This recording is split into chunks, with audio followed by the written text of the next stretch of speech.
screaming, a desperate plea for help. Houston police raced toward the quiet apartment complex, sirens slicing through the humid Texas night. Inside one of the units, a scene of unimaginable horror awaited. Michael Chiedozie, a young, promising bodybuilder, lay lifeless on the floor, a single bullet wound marring his chest. The stench of gunpowder hung heavy in the air, a grim testament to the violence that had unfolded. Standing amidst the chaos, his wife, Keaira, clutched their two young sons, their faces stained with tears and terror. The neighbors were in shock. This was a quiet family, they said. The Chiedozies kept to themselves, the only sounds coming from their apartment the happy squeals of children. But that night, the silence was shattered, replaced by the chilling echoes of betrayal and death.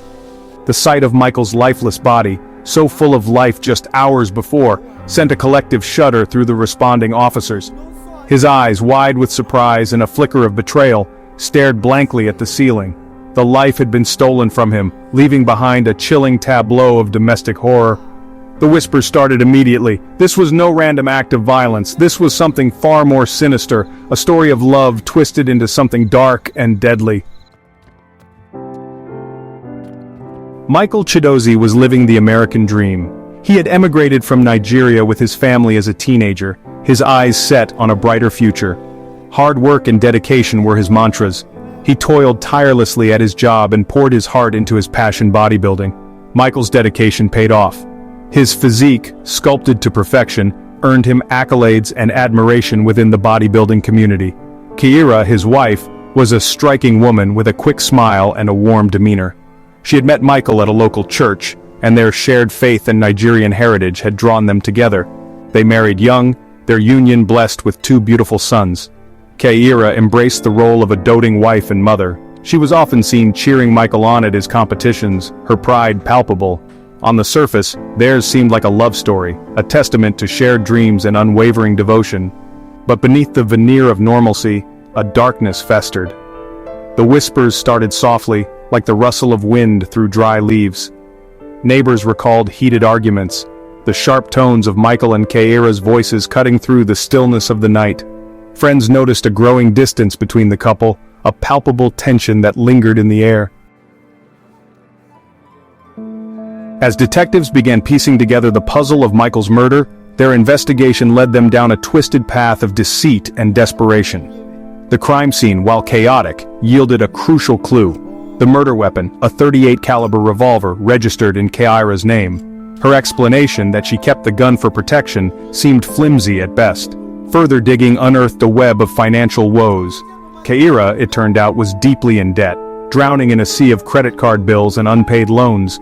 She had recently taken out a hefty life insurance policy on Michael, naming herself as the sole beneficiary. The motive, once murky, became chillingly clear. Keaira, driven by greed and desperation, had orchestrated the murder of her husband, seeing his death as the only way out of her financial abyss. The evidence against Keaira was mounting. Witnesses came forward, recalling seeing her behaving erratically in the hours leading up to Michael's death. Phone records revealed a series of frantic calls made by Keaira to unknown numbers, calls that abruptly ceased after the time of the murder. The trial of Keaira Chiedozie sent shockwaves through the Nigerian community in Houston. The courtroom was packed with friends, family, and curious onlookers, all grappling with the incomprehensible act that had brought them together.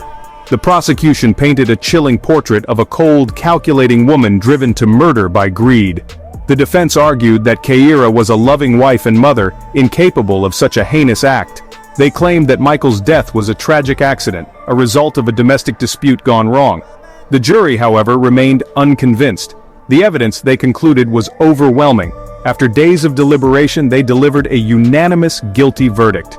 Keaira Chiedozie, the woman who had vowed to love and cherish Michael until death did them part, was sentenced to life in prison, her freedom extinguished by her own hand. The courtroom erupted in gasps, sobs, and murmurs of disbelief. The impact of Keaira's crime on her two young sons was immeasurable. Now orphans, they were left to grapple with the loss of their father and the horrifying realization that their mother was responsible.